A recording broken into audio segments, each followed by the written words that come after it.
Ce dimanche 28 décembre 2025, les citoyens de la République de Guinée se sont rendus aux urnes pour élire leur futur président. Plus de 6 millions d'électeurs sont appelés à voter pour choisir leur candidat. Au Maroc, la diaspora guinéenne s'est mobilisée pour prendre part à ce grand rendez-vous démocratique.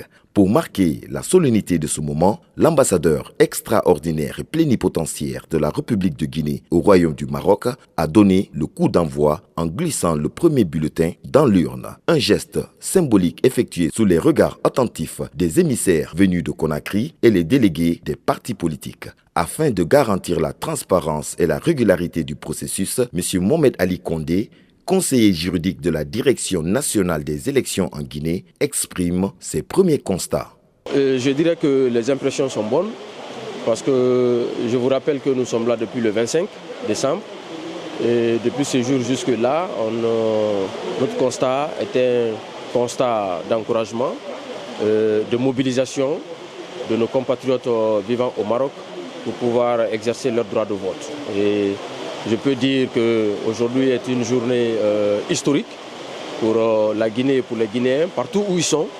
Et il faut dire que malgré une pluie aujourd'hui à Rabat, on remarque quand même l'engagement et l'engouement pour nos compatriotes vivant au Maroc de venir vraiment voter et faire en sorte que cette journée soit encore une fois une journée historique pour notre pays.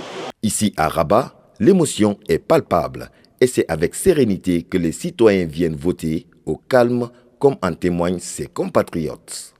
Franchement, je tiens à remercier monsieur l'ambassadeur et l'équipe dynamique du consul. Vu qu'ici au Maroc, les votes se sont bien déroulés. Là, nous sommes tout à l'heure ici encore. Ceux qui n'ont pas encore voté, essayez de venir voter parce que quand on est guinéen, pour être vraiment connu qu'on est guinéen, il faut que vous votez. Vous ne votez pas pour quelqu'un, vous votez pour la Guinée. Merci. Vraiment, le vote, ça s'est très bien passé.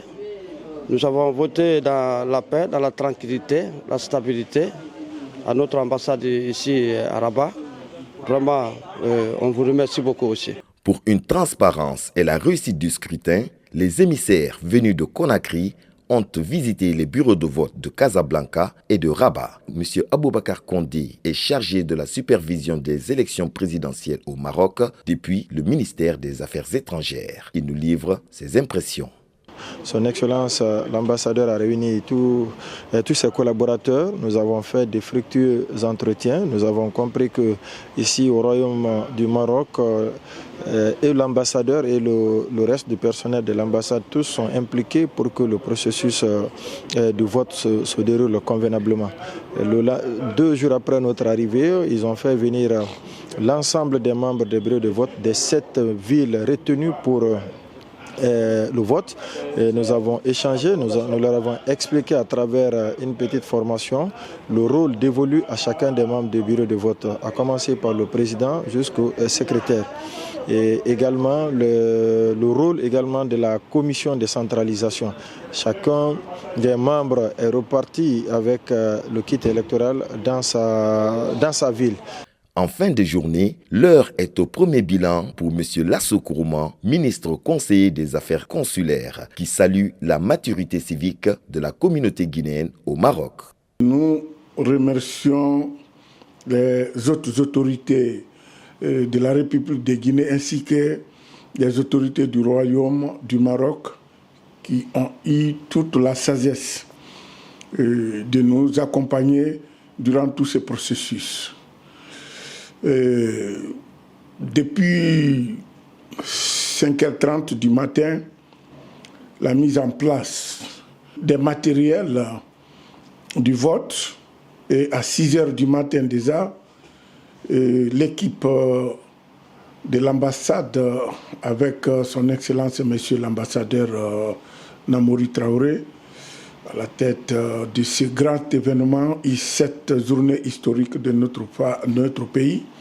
Nous avons ouvert le bureau à 7h, l'heure du Royaume du Maroc.